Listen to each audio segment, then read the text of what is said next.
silent, no signals lost. Understanding every heavy cost.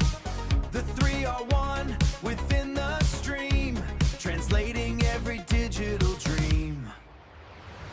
Digital ascent, we're rising through the light, breaking every protocol in the dead of night. High bandwidth, no static in the view. Brent, Matt, and Brandon bringing something new. Ascent.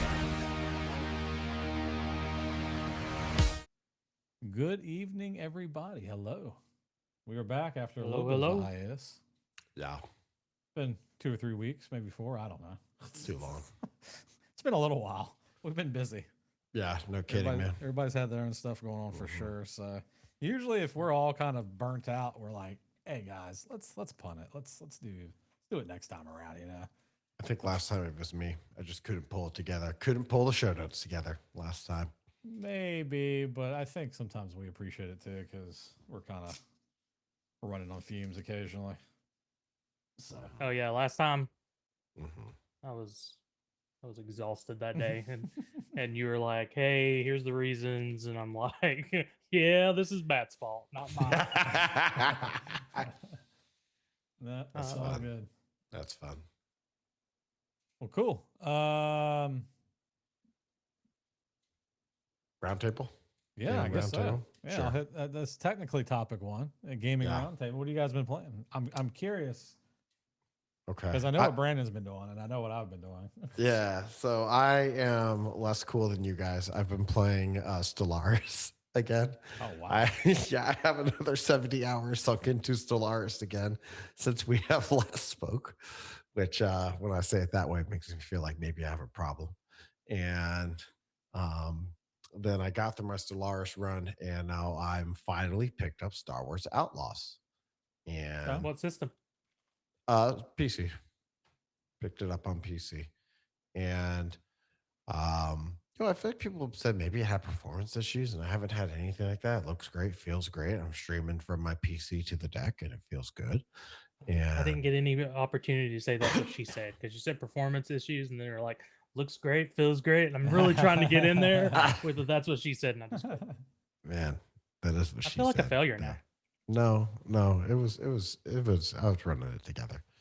And I don't know, man. It's a cool little game. We'll see how it plays out. What are you doing, Brent? Forza. Forza. It's good, man. It's I think the setting is what makes it though. You know, it's more of the same. Oh yeah, It's more of the same. It's the same formula. They know they've got a winning formula, right? They're not really doing anything all that different than 5, really, in my mind.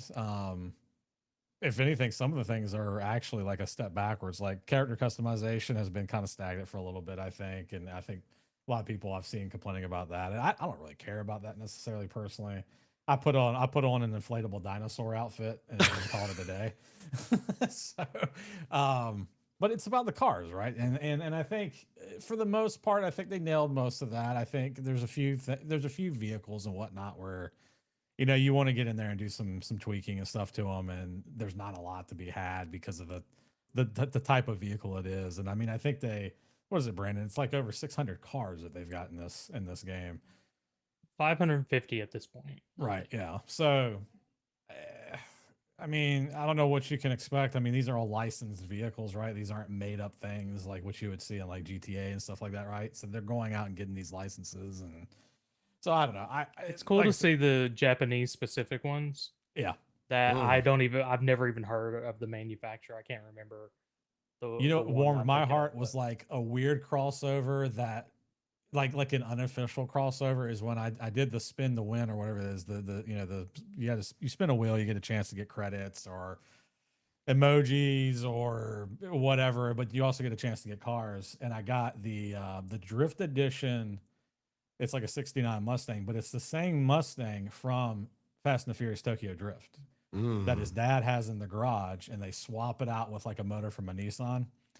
whatever specific motor it is. I all the fanboys would know exactly what platform it is, but it's a really like it's the same color. It's got some of the same stylings. It's got like the same rims and stuff on it. And when I got that car, I was like, that's badass. This is literally the souped up freaking six-banger swapped Mustang from Tokyo Drift. Without officially. I have being two called cars that I gravitate toward What are you in using?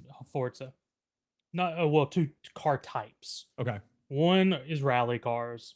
I always Mhm. love a good rally car They that are basically fun. I start flying over all of the hills. Yeah. Mhm. And I love that. And then the other is just old 80s cars Yeah. that look, I mean, in the game, they're like 10,000 or 20,000 instead of Brent, who's spending like 500,000 on his cars. on my jacked up, souped up Subaru on big monster truck tires. Yeah, that was 450,000 credits. Yeah. But the setting, I agree with you, Brent. The setting is what makes that game. I have always loved Japanese culture in terms of like just as I want to go there. Like I've always enjoyed learning the history. So being able to drive around that setting and feel like I'm in that world is just an experience that I've always wanted, and they've done a really good job of just making it beautiful. I mean, Yeah. they're That's a pretty always game. beautiful. Forza Horizon games are just gorgeous every time they come out. And Mhm. it's, if you don't like Forza Horizon previous editions, there's nothing going to make you like this one because it's more Forza Horizon. Yeah. Yeah, If you it's don't like But the loop, yeah, absolutely. yeah, it's it is. And it's It's- not a racing simulation game either, right? It's a healthy, like you could play it as a simulation Mhm. game, but it's not what it's meant to cater to at all. Mhm. Not at all. So if you're if you like racing authentic tracks and stuff like that, this is not that. I kind of get bored of that these days, honestly. I like it. I like to every now and then run a lap on something like Gran Turismo or like Forza Motorsport, but nothing holds my attention like Horizon does ultimately, because I like just the variation of stuff. I like the open world, the ability. I don't have to necessarily drive from one thing to the other.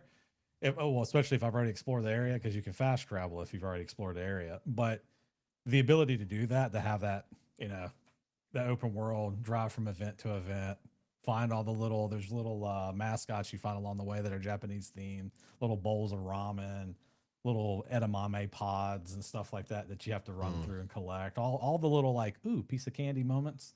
There's so much of that. Like I'll be like, I'm going to this race that's 6 miles away. And 2 hours later, I finally make it to the damn race at 6 hours, 6 miles away. So really cool game, a lot of fun. Multiplayer works pretty well. There I does just realized I haven't even appear, tried multiplayer. yeah, I've done it in the limit, like a small group, like 3 people, and it works pretty decently. There is evidence of hackers already in the game. What? No way. There's some unrealistic like times being posted and people with cars that like you shouldn't be able to get yet. And I'm like, all right, guys, chill out. I mean, the game's not what. I mean, when did it actually come out? It comes out today or Tomorrow. tomorrow? It's tomorrow. Tomorrow. Yeah. So like, I'll tell you what. I've got this video right here that says how to add any car Verizon or Forza Horizon 6 cheat hacking. So it's only 8 Apparently- minutes long, so that means it must be easy hacks. You know what apparently I the mean? same like hacking tool that worked on 5, you literally go into a couple of files and change the name to 6 and it works. It's what Because it people are was- reporting. Because they just took the same game engine and they're like, okay, new place, new cars. All right, I I got mean, a real question. I got a real Yeah. question. At what point does Forza Horizon suffer from the Call of Duty problem, where it's like you just took the new game and then you just made it again with like literally only a coat of paint? I don't feel like it does personally. Now I'm a fan. Like it's my favorite series probably. Mhm. The the setting is the main character. Okay. And they go so deep into creating a world that you can drive around in, like in 5 and being in Mexico and being able to go and see Mhm. the Chichen Itza pyramid and being able to like see like street art that they got like Mexican artists Mhm. to either they got ones that are already created or got people to recreate it. Like they just do such a good job of building out the entire uh, setting that it feels very fresh for 30, 40 hours to me. And Okay, then by the that's pretty time good. it gets stopped, where it's not, it's like, okay, I've put 50 hours into this game. I've driven a lot of the cars, and I'm probably done until expansion pack comes out. So for Yeah. me, it doesn't really. Okay. With the setting being the big driver there. There's also only been 6 Okay, versus that's fair. Call of Duty. That's fair. like what, I'm like, 573? whatever number of gigabytes it takes to install. I guess that's how many Call of Duties they've had. So I think it's 250. it's not there's not a lot out that have happened either. So I think the first one came out what, 2007. When did the first Forza Horizon come out? I want you guys to 2012? know that Smart Screen says that this Forza Horizon 6 like little tool is dangerous. So, Smart Screen says don't use it. I think if Wow. you're downloading hacking tools, you're just asking for it. I don't know. Maybe this guy says that it's safe. You just gotta go to his Discord and download his hacking tool. So he's got a clean version of it. I see. Oh yeah, man. And then because nobody would ever be like, come to my space and download my malware. I don't know anybody in my life who would do that. That makes sense. Makes All total right. sense. Yeah, that's fun. All right, well, Is I'll that have all to you've check been it playing, out. Brent? What's that? Is that all you've been playing? Anything else? Or I guess I should ask, were you done? Yeah, no, that's it. That's it, really. Let's see. Forza Horizon 6, obviously, put a lot of hours into it. I played a lot of the Dragon Quest 3 HD 2D remake, which I still cringe every time I say HD 2D because, or is it 2D HD? I don't know. Either way, it's weird. 3 sounding. HD 2D, 3 HD HD dash 2D.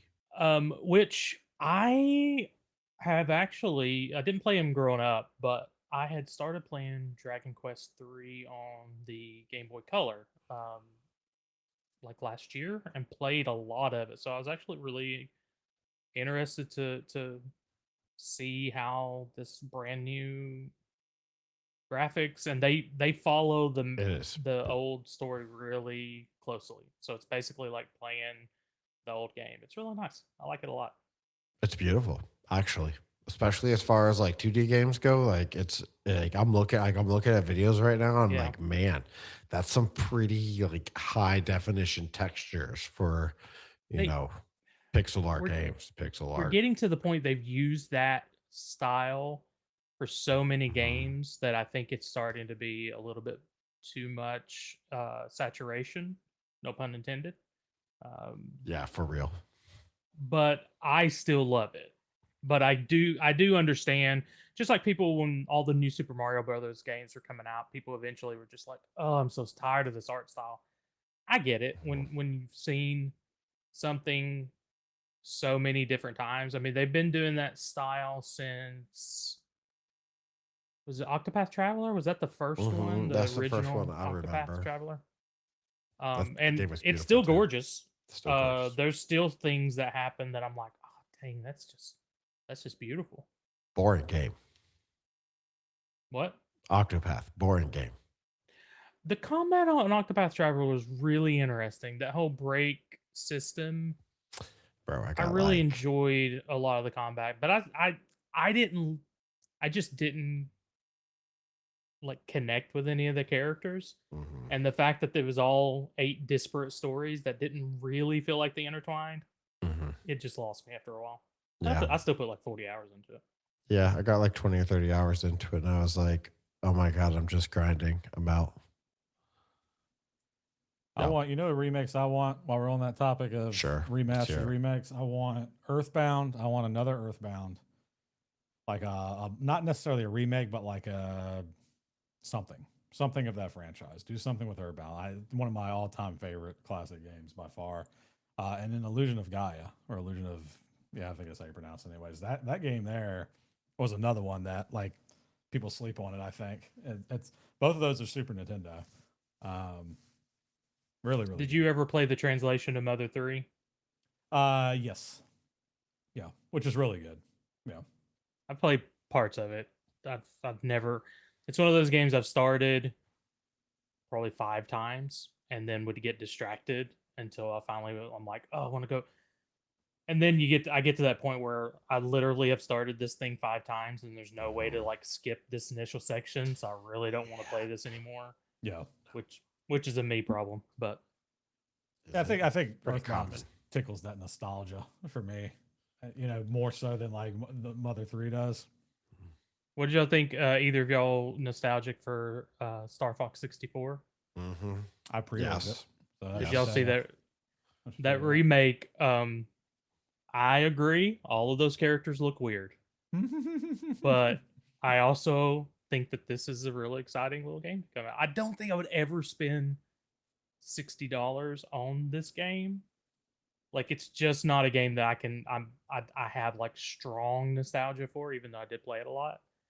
I did play, and this will be the last thing that that I think is noteworthy. Although, don't forget RuneScape. Played a little RuneScape. Always a little RuneScape. Me and my 14-year-old, we played some GoldenEye on 64. That's fun. The controllers were busted, both of them. So neither one of us could move at more than like just a bare crawl. But doing that and then getting in there and just trying to slap each other to death because we both ran out of ammo. It's fun. Good times. That brings back a lot of memories. Such a good game. I don't think these characters look that weird in the Star Fox. I haven't looked at anything yet because I want it to be good, but I don't trust anything. The game looks beautiful. The characters do look. I don't know. They look fine to me, man. I'm definitely not pre-ordering, Brent. Yeah. Amazon gave $10 off with game release day delivery, so I was like, full send it. Were you just after pre-ordering Forza? I was like, I can't pre-order anything for another 4 or 5 years because the last time I pre-ordered something was Forza 5.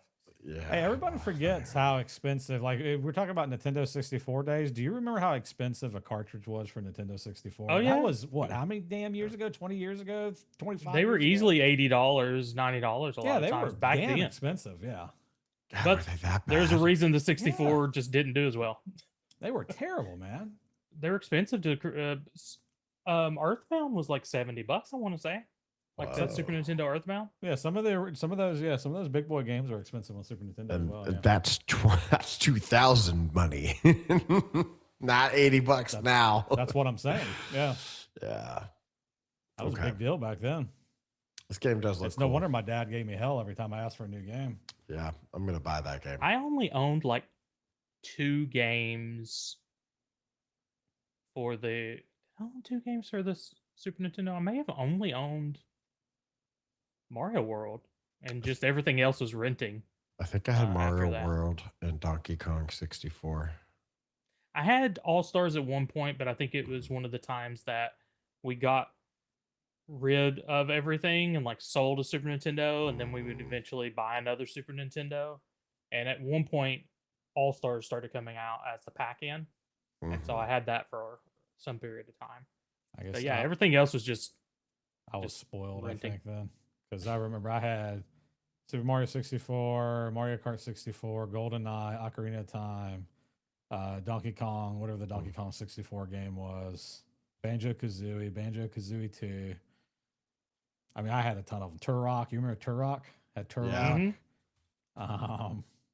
Pokemon Stadium, because I was just hyped by that. That's the one that had the attachment to the controller. You could play the Game Boy game in it and offload all your Game Boy Pokemon to the stadium. Yeah. Badass, right? Yeah, badass. Yeah, I had a ton of stuff for that, man. I remember I can still vividly remember. It's funny how you remember stupid shit like that. I can remember waking up my grandparents' house, wandering into the Frog, the room over the garage, because they had a huge one with just everything. It was loaded up, and that's where we did Christmas morning. And I remember the Nintendo, it was already set up for me on like a TV sitting in the floor. So I could play it off by myself and I'd leave everybody alone. And they had Super Mario 64 loaded up where you could pull Mario's face and his nose and stuff like that. And I was just like, oh my God. That was Yeah, I remember the first time we got the 64. My brother, who was like assistant manager at Taco Bell, went and bought the Nintendo 64, and the only two games that were out were Pilot Wings and Mario 64. So obviously we got Mario 64, and just playing that, yeah, I remember that day. It was just like, oh my god, Yeah. like this is amazing. It was really awesome. Now that being said, I do think that in a lot of ways, from a Nintendo game standpoint, there's a lot of things we lost going from Super Nintendo to 64. So well, I was talking to my 14-year-old because we were playing 64 about which was the bigger generational jump. Was it going from 16-bit to 3D, or was it going from the 64 PS1 to PS2 GameCube Xbox? And I think it's the latter, because when you went from 16-bit to 3D, it was this huge jump, but you Like 16-bit, you PS2 were getting was the pinnacle amazing. of 16-bit. Like they had already gone through 2 generations. They knew how to do it. You were getting the best games that could be made. 3D, there was a whole lot of people had no idea how to do it yet. And so by the time you went to the PS2, you're getting that again, that pinnacle. And I don't think we'll ever have that jump again. Like I don't think we'll ever have what feels like a generational leap in technology. I think if we were going to have it, it would have been VR, and I don't think that's ever going to be that same. I think it'll always be iterative from here on out, unless I agree. EMP pulse and we go back to Stone Age and have to go through it all again. Hey Johnny, that's some explicit stuff to bring to the chat there, man. What's up, Brahms? Good to see you, man.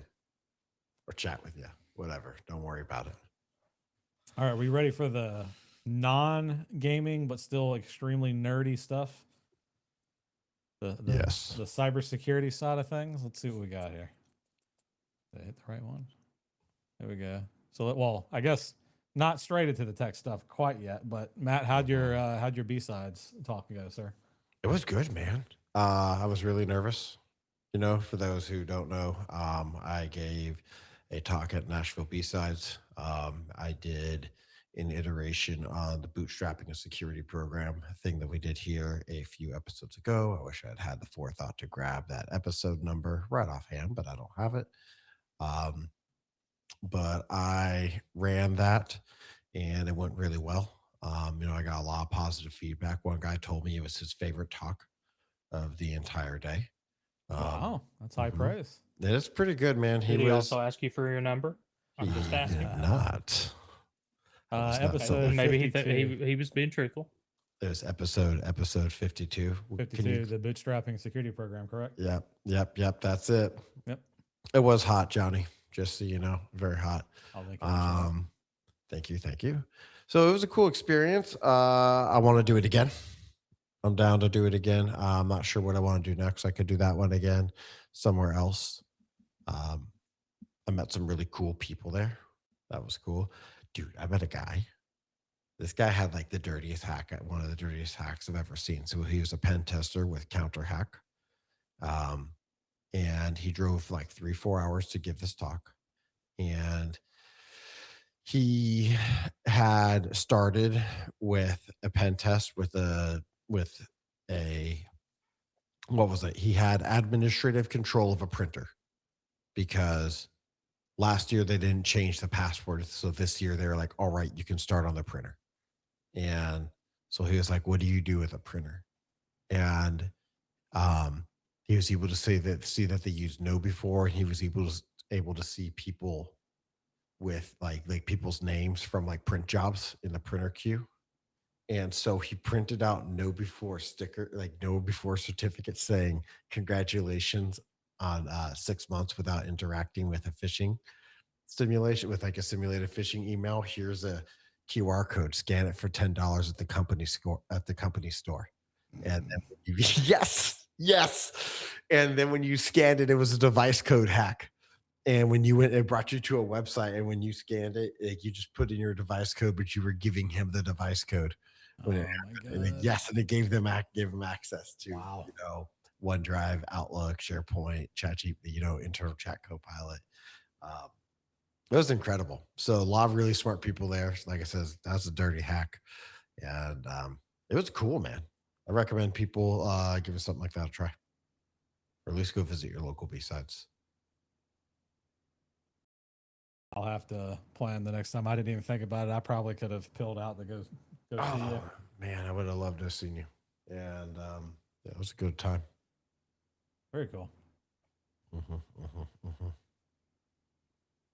And I saw you. I'm pretty sure quite a few people from that event joined Discord as well, right? I've seen Yeah, we have names. Yeah, we got 6, 7 people that joined Discord to come hang out. It was cool, man.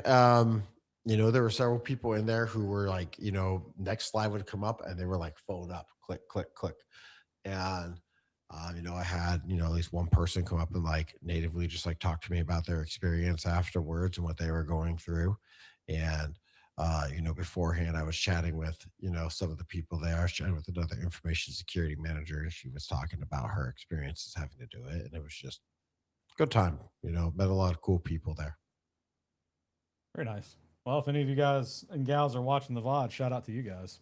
Thanks for going to go see Matt. And thanks for joining. Thank you much. Thank you much. Thank you much. Let's see. All right. You guys ready for some meat and potatoes type stuff? Yes. Let's hit the first one here. All right. Brandon, just a reminder, you're muted somehow. I wonder how much I said being muted. Anything about BSides? Yeah, anything about BSides, I think you were muted. Oh well. We'll never know, guys. God. All right, so Linux kernel flaws, the chaos of copy fail and dirty frag. All right, so the title is.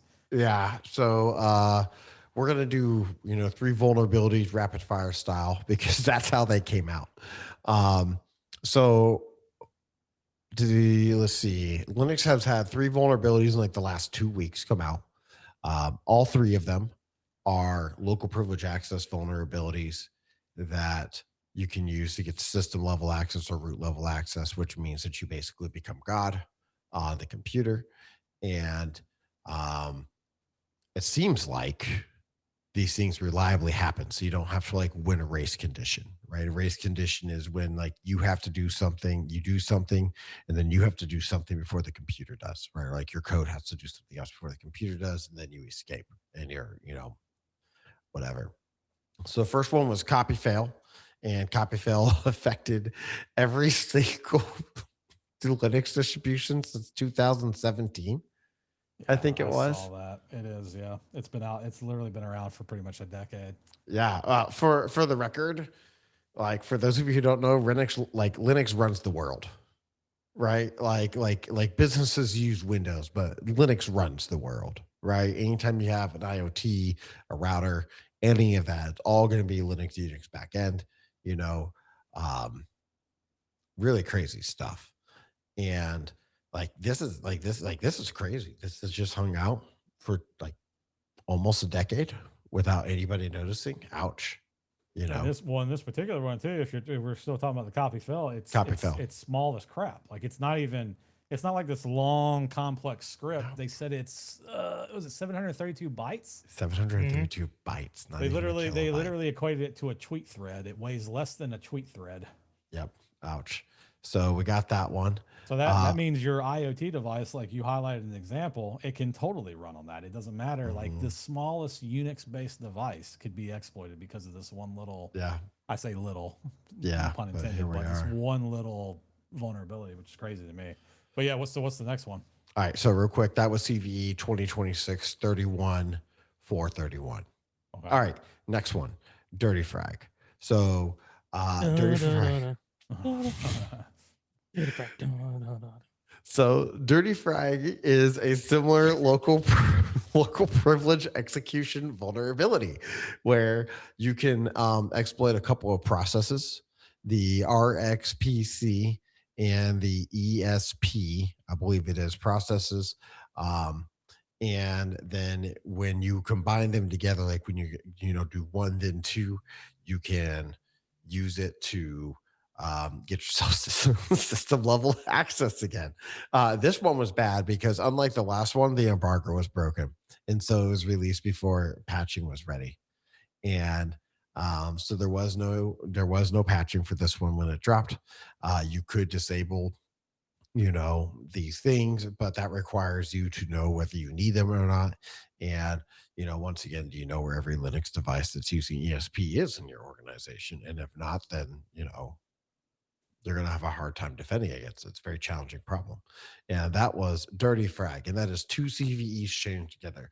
CVE CVE 2026 43 284 and CVE 2026 43 500. And then there's another one. Yes, Brandon. Fragnesia. There we go. Yes, Fragnesia 2026 46 300. Which is another variant of the Dirty Frag, which is the one that we just talked about. And it sucks, man. Having all these things come out back to back, it's got to be very challenging for companies to keep up with all these things. IoT devices are not getting the patches for any of this, probably. Oh yeah.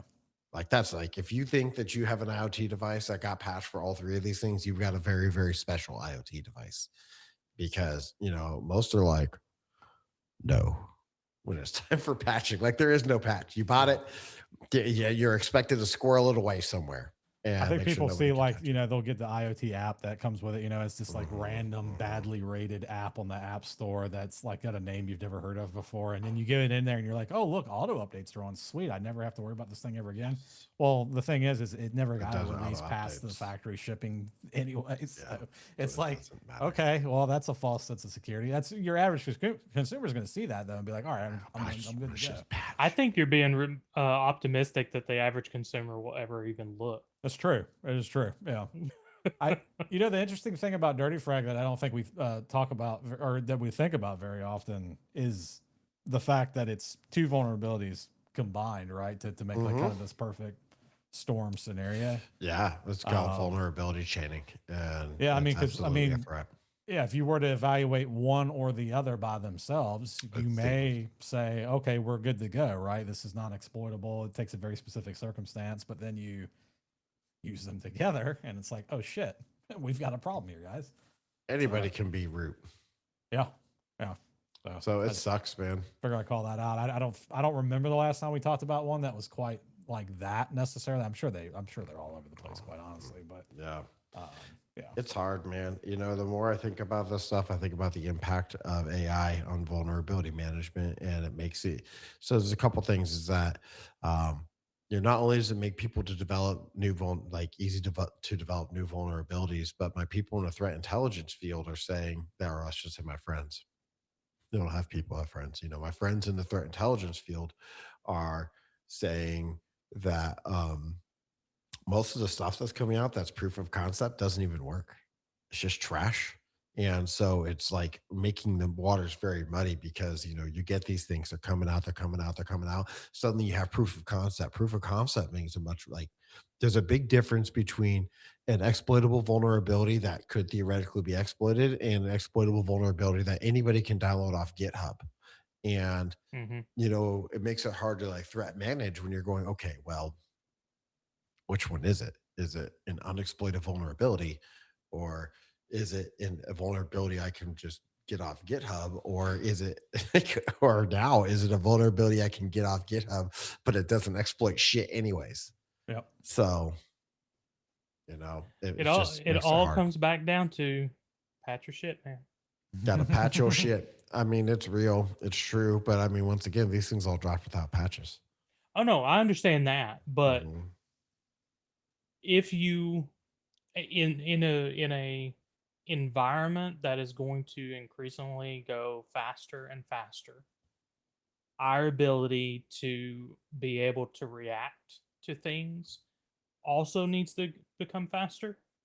And the traditional patching things once a month or even once a week is going to be harder and harder to keep up. And that's one of my concerns right now is like being able to keep up when the patch is released, which yeah, like how there's do you other keep things. up with it? Yeah, like how do you keep up with it? Well, that's what I'm saying. Like, Yeah, if right. you are patching, you at least know you're getting it when you can. You know, when it's released, you're going to have everything that they have that they can patch. Obviously, there's going to be vulnerabilities that you aren't going to get because they haven't patched them yet, or they're going to patch it and didn't actually patch it. But I Yeah, mean, we're gonna touch on there's that not. a bit. Yeah, you can't do much more sometimes And than then sometimes patching too patch. fast. Microsoft does not have a great Oh yeah, history. that's a of whole great different patches. ballgame. Oh, we're Yeah. gonna talk about that. Yeah, we're gonna talk about that. I mean, but you know what? That's coming. I like to give Microsoft a lot of shit, and they are terrible. Don't get me wrong. There is no QA, right? But a lot of other vendors are kind of following suit with the whole. We're going to be as agile as possible, fixing this thing, and then we're going to introduce 20 new bugs in the process, right? Dude, So you're always weighing this pro and con. It's like, okay, I'm going to patch this vulnerability. How likely is this vulnerability to actually be exploited in the next X amount of time? Do we want to set on it and wait for this release to mature? Or do we want to go ahead and patch and accept the fact that we're introducing 5 new bugs into the scenario, and we may hit one of those bugs? Are they going to be production impacting? Can we deal with them? Like, can we negate those things? You know what I mean? Like, it's always this like debate on whether or not to patch for a vulnerability. You know what I mean? And I mean, I have that conversation. There was a period there where Fortinet was having that stuff constantly. I felt like I was having the conversation at least weekly, if not more often, with my team.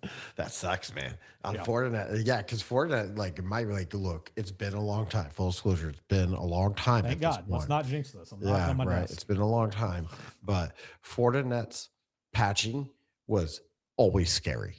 You just didn't know if your shit was coming back, even if you followed all the rules. And there's a lot of times that it didn't come back, even when I followed all the rules. And, you know, I would call support and be like, why did my shit not come back? And they were like, oh, you know, shit just happens sometimes. And I'd be like, did I do anything wrong? I'm like, nope. The logs say that you did a good job. Our equipment just blows. And like, okay, thank you for telling me that. I'm going to make sure to take this transcription and give it to my boss afterwards to make sure he knows I'm not the idiot here. Man, you know, it's worth calling out. There's still no patch for Fragnesia. It doesn't exist. Like, no, if you need to just turn off the equipment, like you need to turn off that functionality. I don't need it. Yeah, you don't need VPN encryption. That's great. Yeah, me neither. I've never needed VPN encryption on an internet-facing server. I don't like it anymore. I'm just gonna it's lame. Just let people, you know, Quantum's coming anyways. Just let them read my shit. Yeah. Who cares? Okay. All right. So we got a long list for this next one, right? Oh man, this is long. The color-coded chaos. Yeah. Microsoft 0 days exposed. Claude did a good one on that one. Did a good job on that naming. All right. So we're going to hit several vulnerabilities in quick succession. So the first one is Blue Hammer, Red Sun, and Undefend all came out in April, all released by the same apparently like angry engineer that's dissatisfied with what's going on, like with what happened with him. I guess he got fired. I haven't read the tea, but I guess I probably need to at this point because I think this is going to be continuing. Well, apparently, just the TLDR. Apparently, like he's it. so bad off that he's like homeless is what the word is on the street. Like, Oh. like he lost everything because of this. So he's incredibly like he doesn't give a damn anymore. Yeah, there's he nothing feels like left. He has nothing left to lose, sort of deal. So that's the reason why we're going down this path. Here. Yeah, their quote here is, I never wanted to reopen a blog and a new GitHub account to drop code, but someone violated our agreement and left me homeless with nothing. They knew this will happen, and they stabbed me in the back anyways. Well, okay. So Blue Hammer and Red Sun were both Windows Defender privilege escalation. So if you have Windows Defender running, you can You can escalate your privileges. Nobody has that, thankfully.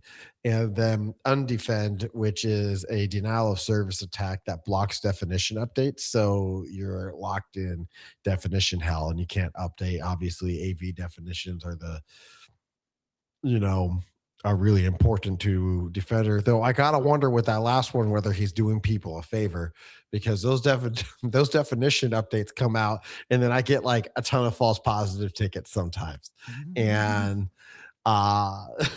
maybe he's just trying to reduce the load of my sock. I don't know. Thank you, Microsoft. So was undefend also specifically Windows Defender? It was a denial of service attack against Windows Defender AV. Okay. So like you DOS. So they were AV. all Windows. Those were all 3 Windows Defender. Okay. So those were bad. And like I got text messages on the weekend about Blue Hammer. And I was like, what do you want to do about it, man?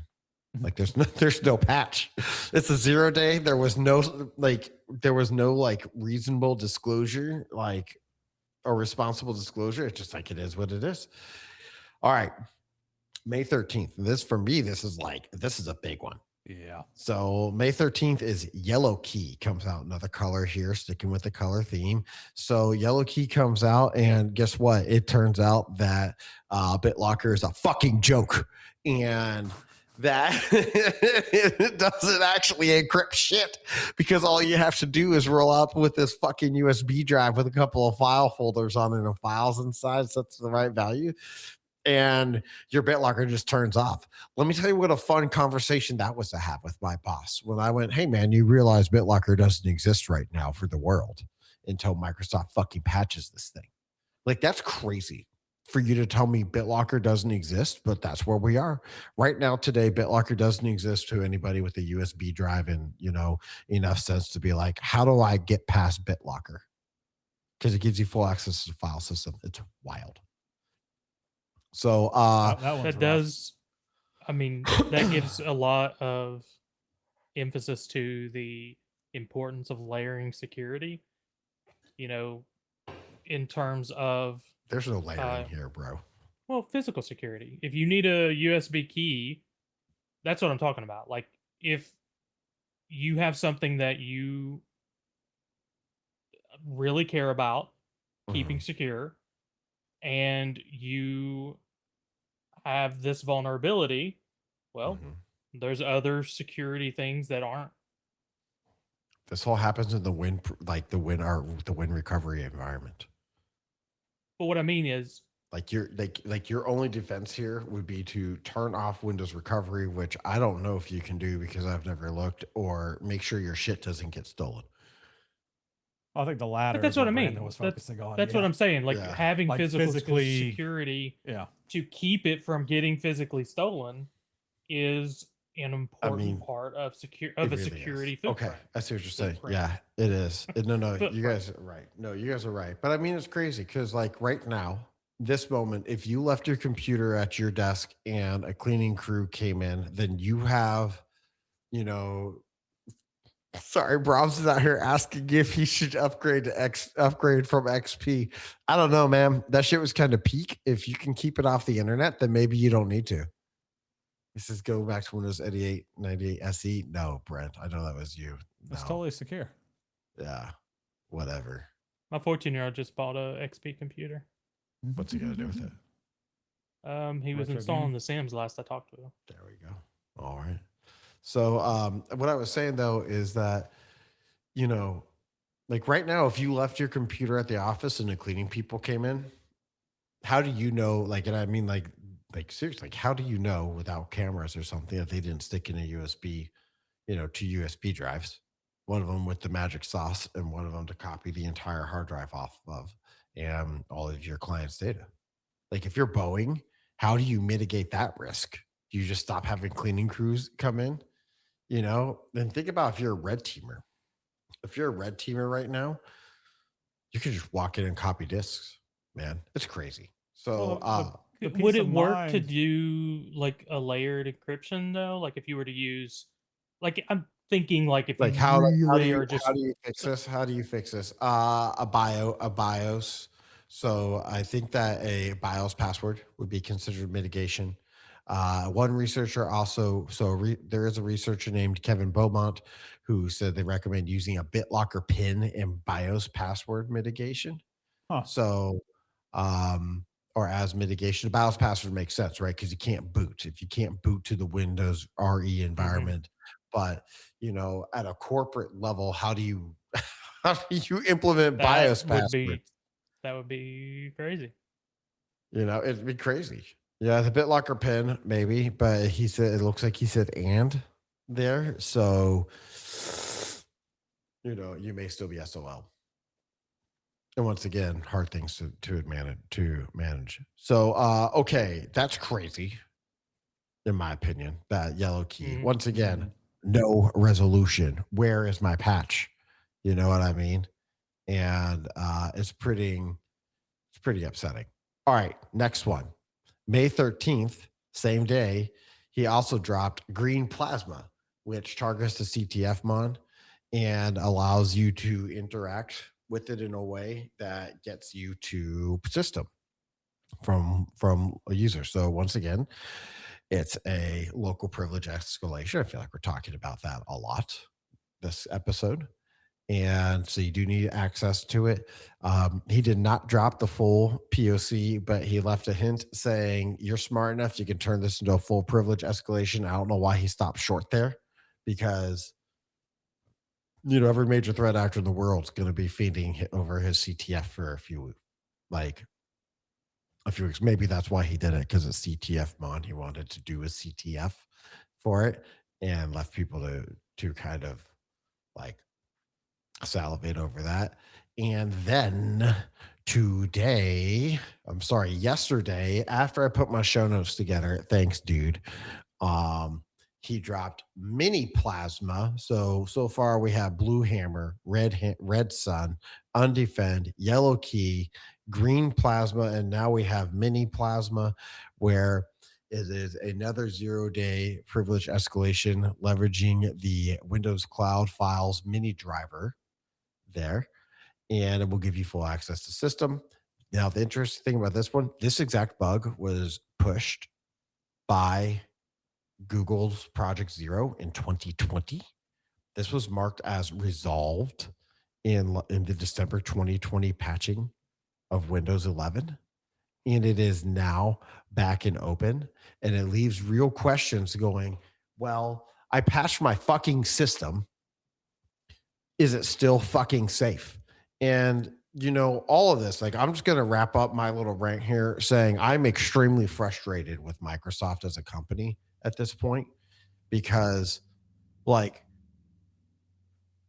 they're really hard to escape, because they've done such a great job cornering the market in terms of you're in Azure. Well, how do you connect to Azure? Oh, well, you just use Windows, and they have all these great features, and maybe you'd be like, yay, Matt, that's capitalism. But, to some degree, they've been given a huge amount of responsibility, and they've just done a bad job with it at this moment. Maybe they can do it better. Maybe I'm just not seeing the picture. Maybe part of it's does this dude need to be in jail for disrupting the world like this? I don't know. I'm not saying he should or shouldn't or any of that. All I know, as somebody who's trying to survive this slew of critical local escalation patches, and it's extremely frustrating to manage. So there's my rant. To what degree would you consider software that does application control mitigation for some of these? I know obviously the BitLocker backdoor, that's not mitigated at all, but something that's just let me rephrase. Is it zero? Okay, I'm going to roll that back. I think it depends on your environment, is what I'm going to say. I also have to admit that there's an ignorance component for me as well, because I don't know if you can exploit these things, whether you need like an entire PowerShell script, or whether you can do it with a few command lines tools, because I haven't read through the GitHub repos myself. And so let's just say they take PowerShell code to run. You can have controls on there that stop PowerShell scripts, but like you need to run PowerShell. So commonly there's like outs for that for certain accounts or assets to be able to do that. So there's probably some amount of wrong place, wrong time there. I'm going to look up, what does it take here? What's this dude's name? Chaotic Nightmares he likes to go by. A great name. It's apt. Dude, it certainly feels that way at this point. You know what I mean? It's coming so fast, and it's so challenging to manage. So these are run. Red Sun is C++, GreenPlasma is C++, Blue Hammer is C, Undefend is C++, Mini Plasma is C#. I am not loving what I'm seeing here. And this, just Like, going back to what I was saying about. I'm looking over this right now, and I'm not seeing stuff that I mean, like maybe it would, but I'm not seeing stuff that I would normally see on my block list. Or I should say, normally I see on block. I got XML files. .cs. I'm not sure what those are. .configs. I don't know. Sorry, Sometimes Brandon. people there's people that are proponents of, and again, going back to what I said about layered security, you have endpoint protection doing one thing, and then you have application and storage control doing another thing, and then you have DNS filtering doing another thing, and you're just trying to put enough things on there that whatever the soup du jour is, you catch it. Yeah. But you are always, it's such a struggle to, it's like you make computers so frustrating for users to use when you do a lot of this stuff. And so it's like, what's the balance here? Is it worth the risk? And that's different for every company. Every company has to decide what their risk profile is. I think that in my mind, okay, so my cloud research says that things like ThreatLocker do not stop this because of the way that I just typed in GreenPlasma and started there. It's because of the way it interacts. You're exploiting a system against itself. And I think that's kind of like the special sauce here. In my mind, the actual I think that the actual sauce here that you're looking for for defense is your EDR. I was going to ask that. It's the EDR. It's the behavioral stuff is what you're really looking for here, because these are behaviors that are occurring on an operating system. And I think that maybe even some like AV stuff might be useful in some of these cases. Looking at you on defend. And because some of these files probably look similar. Anyone who just takes this Nightmare Eclipse's file and then runs with it to their exploit kit's probably not going to get runs with it and like drops in their exploit kit and then immediately goes without making any adjustments at all. It's probably not going to get quite as far. But I think that the sauce here is EDR. And even then, like I guess you could auto quarantine devices with it, and that would be useful, but it's kind of a risky proposition. Do you want to auto quarantine? Do you want to auto quarantine your critical server that makes all of your money? Right? You know the what I one realized? that does it all? What's that? We're losing, and I was thinking about this. I had a situation at work where I needed to. There was a scare. Somebody had a scare, and back in the day with just AV software, you'd be like, okay, nothing looks bad, everything looks good. We're going to run a full scan just to be safe. Yeah. And I was like, that's a really useful little make the person feel better a thing you can do that we don't have nowadays as much with like certain softwares like CrowdStrike. You don't do a scan. Oh, because you're not looking because you're looking for behavior patterns that are Yeah. being ingested. Like you're always so the other way to look at it is like CrowdStrike is always scanning because they're looking at every Yeah, behavior yeah, as yeah. they're I know noticing it. that. I'm not Yeah, saying yeah, yeah. what you're But you losing can't. is Yeah. the placebo of being able to tell somebody you're running a full scan. And I was like, what can I say with CrowdStrike that is similar? I was like, we're going to increase your protection to maximum for 2 weeks because we're running medium, whatever. I don't remember how they phrase it exactly, but I was like, maybe that's our new placebo, just to be. Plus, I want to have whatever the proper reaction is when somebody does have a scare. They've seen a pop up, but nothing actually got Yeah. done. You didn't put any credentials in. Everything looks fine on the machine, but they're scared. They got this pop up that made them think somebody was remoting into their machine when it was just a pop up. Bro, just wipe their And shit. like, That'll make them feel. I said wipe their shit. That'll make them feel better. oh sure, I'll just do that to my support team. Like, our standard is going to be, no matter the problem, we're going Wipe to it, baby. wipe it. Okay. What are my recommendations? I don't know, man. Intune's got Defender. Like you probably Windows Shop, which means you probably have Intune, and there's a full scan button there. You can go, you can go hit it, and will it do anything? I don't know. It makes me feel good when I hit it, but it does. It really does. I do think that this is another. This goes sort of what I was saying about layering on stuff, but when you're not in one basket and you do have a company like a CrowdStrike, like a Huntress, or somebody who is kind of trying to keep Microsoft honest, or whatever the case may be, where you have another company that's trying to be like, Microsoft's going to do their best, what they can, maybe not their best job, but they're going to do something over here. They're going And to do what then they're willing to do. I really don't like the idea of also them being like, let's use their endpoint protection as well. Oh man, I guess the most compelling argument I've heard to not use Defender ever, right there, right? I mean, somebody else would argue that Defender is best suited for the thing because they're monitoring their own system that they should know. I love but- Defender. I will say this: I love that it's there, and I'm so glad that Microsoft.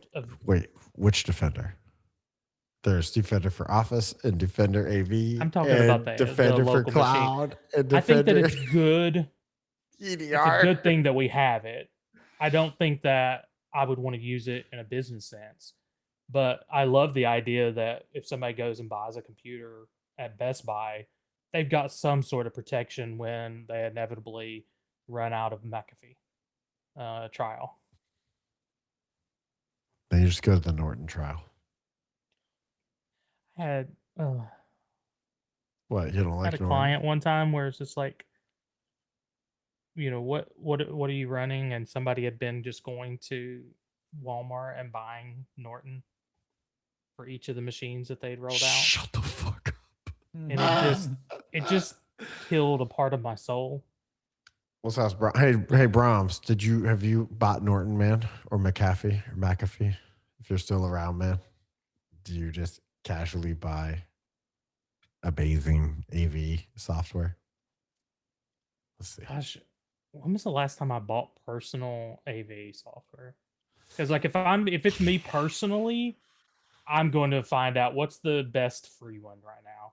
Man, so that's really interesting, right? Because if somebody ever asked me, is Defender good enough for like which Defender? Sorry, if Defender AV would be good enough for a business, I would be like, no, absolutely not. But like, I don't think twice about running Defender on my personal machine at home and being like, that's got heuristic analysis on. I think we're starting to get toward the end, and I just got told that birthday festivities have to happen now.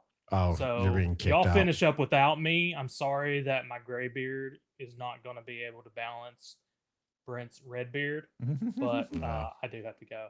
All right. Good night, sir. Later, Birthday boss. wishes. Yeah. Man, crazy stuff. Brandon's right. We are wrapping up towards the end. I guess my kind of final thoughts on it are that I have a lot of concerns about vulnerability management over the next decade. I think that there are going to be a lot of challenges in the field. I think some of the biggest ones is that the AI stuff is ridiculous. I don't know if anybody saw, but it was like Patch Tuesday had 127 patches, and for Windows, and I think that Firefox patched like 270 earlier in the month after getting access to Mythos and Project Glasswing, and um, big wow.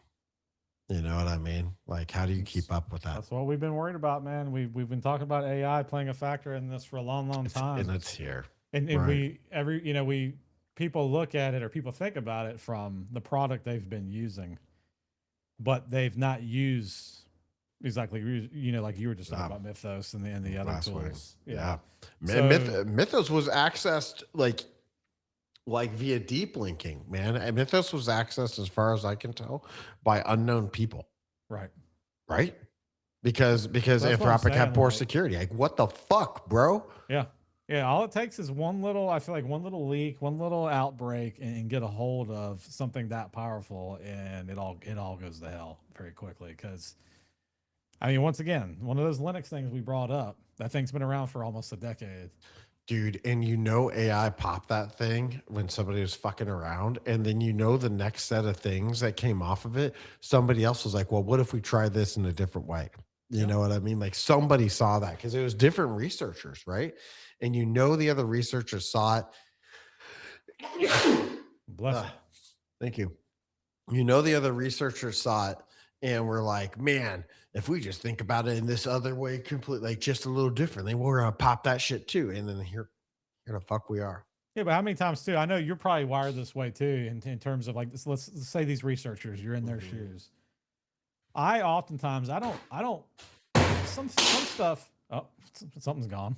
Fucking see Brandon Mowerly tonight. Right. What can I say? Yeah. Some of the stuff that some of the AI use that I have is like generate me a document, rephrase this thing, blah, blah, blah, blah, blah. Right. And I use it almost wholesale. It depends on the circumstance. Yep. Other things, however, I think what I use it for the most is brainstorming against it. Is my mindset correct? Am I thinking about this the right way? Am I accounting for all the variables? Am I crazy? Right. You give that to a researcher who has been this close to breaking something open, for and suddenly they're going to pop right on through, right over the wall. And AI is going to say, well, have you thought about this? And they're going to be like, oh my God, light bulb. You know what I mean? Yep, and then that's the missing link, right? That's what a ton of people, I feel like, are using AI for at this point. So it's going to be no different for your malicious actors and stuff too, that have been on the brink of cracking things, finding these vulnerabilities. And it's like, hey, I found this, this, and this. What does that mean? Oh, you can exploit this because you found 10 of the variables that are needed to do so. And it's like, I never thought about this, right? So we're in a very dangerous time. I 100%, 120% agree with you that the next 5 to 10 years is going to be a man, it's interesting time. Man, and the government's having access to quantum. It's gonna, we're gonna, like, I truly believe that we are close to seeing governments have access to quantum that can decrypt public key encryption. I don't see anybody coming out with a solution that's commercially available and truly working at this point to replace it. Like, every single fucking certificate, as we know, is going to be like non-existent to a government. Basically, you're just going to walk in. I mean, they got to spend the time and energy on it, but I mean, all that's going to get cheaper. They're talking about the first time it's going to start happening regularly is in 3 years. Every time I talk to somebody, it's sooner. And like when I listen to somebody speak about it, it's, it's 29, it was 33. Then it was 30. Now it's 29. And all that's going to get better and faster. Yep. AI is definitely going to accelerate that because of what you were just talking about right there. And, I don't know. Maybe it does worse on cutting edge research, though. That would make sense. And I don't know, man. It's scary. Next, I mean, like as it starts like really rolling out and getting like more used and stuff. Not that I think, you know, shiny hunters are going to have access to quantum encryption, but like, or quantum decryption, but you know, maybe North Korea read some of that space and uses it to jack crypto, right? Totally real Yeah. outcome. Totally real outcome. That Yeah. North Korea is like, I'm going to jack crypto all day long. And if your public key has been posted, then North Korea can jack your fucking crypto, you know, and they may not have a quantum computer, but they've got close ties with somebody that does. And, you know, like I have a hard time, you know, China, like seeing China just be like, absolutely not, you know, 5 years from now when they've got some spare, you know, quantum rack space, if you will. Yep. So I agree. hard Well, times. Hard times. If anybody has their own opinion on this and you want to talk about it with us, for sure hit us up on on our holla. Discord. All the Yeah. links are in digitaldescent.tech. That's where you can find us. You can find our YouTube. You can find obviously the link to this. Yep. Our Discord link, all that fun stuff. So Yep. Discord is the way to engage though, for sure. Hit us Oh, up sure. there. And if you guys ever have, by all means, I think we've mentioned this before. It probably goes without saying, but I'll mention it again. Maybe we don't mention it enough. If you have topics and whatnot that you want to see us cover, let us know. We're always happy to shoehorn something in. If it's a big deal, we'll make it the main topic. I mean, it really depends on what's For going sure. on. We cover a lot of, these days it's a lot of cybersecurity stuff. Yeah. Wow. for sure. I'm doing the content stuff. Yeah, so we I try get to lighten pick. it up. Well, we try to lighten it up with some gaming and stuff here and there too, and every now and then some culture, you know, gaming culture or something else. But it just seems like the talk of the town, right? The talk of the industry is always cybersecurity. So by all means, come into Discord. Let us know if you have something you'd want us to talk about. Yeah. Anything to add to that? I guess. Nope. We like helping people. We like talking to people. Come in and chat. Yeah, absolutely. For sure. Alrighty. Well, I think that's it, sir.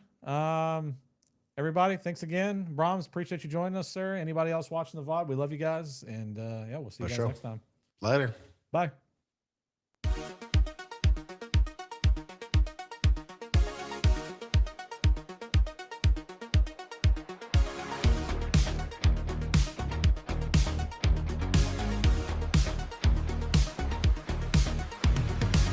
Brent locks the rhythm in the dark. Matt traces every circuit spark. Brandon maps the binary flow, deep where the hidden secrets grow. Encryption key